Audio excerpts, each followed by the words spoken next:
在美国历史上最严重的火箭地面爆炸事故后，美国还来得及在2028年重返月球吗？5月28日晚，蓝色起源的新格伦火箭在进行低温测试时爆炸的事儿，大家应该都知道了。事发后拍摄的现场图片显示，肯尼迪航天中心 LC-36 发射场一片狼藉，发射架被完全摧毁，一座避雷塔完全倒塌，另一座严重受损。发射台和几乎所有的地面建筑都有损毁，地面的管线也需要全部替换，修复时间可能需要12至15个月。若涉及 B-14 发动机设计缺陷，后续发射可能会延误更久。这直接打乱了阿尔特梅斯计划2028年载人重返月球的目标，也把所有压力推向唯一备选 SpaceX 新建 HLS 登月器。2021年 NASA 选定新建 HLS 作为阿尔特梅斯3、4号的主力登月器，现在看来这并非一个明智的决定，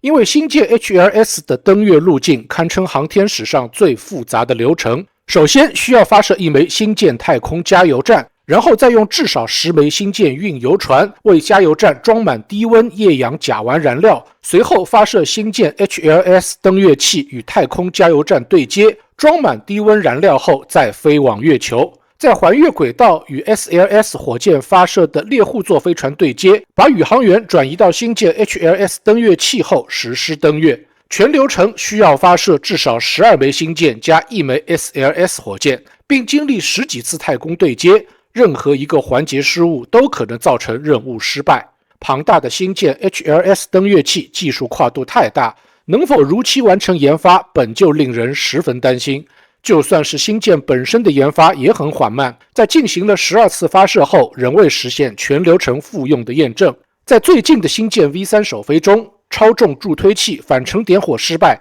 未能如计划实现夹筷子回收。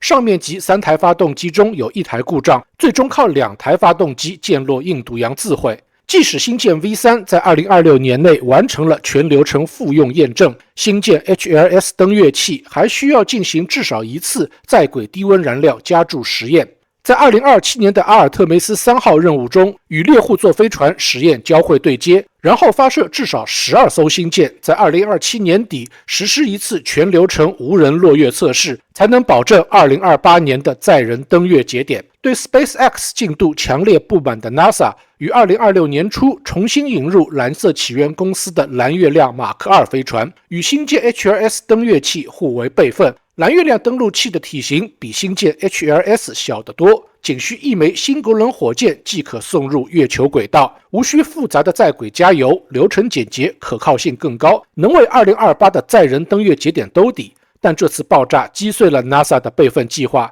蓝月亮大概率赶不上计划于2027年举行的阿尔特梅斯3号近地轨道交会实验了。现在 NASA 只能孤注一掷，押宝进度缓慢的新建 HLS。2028登月节点已经非常悬了，万一再出一点纰漏，2030节点都未必守得住。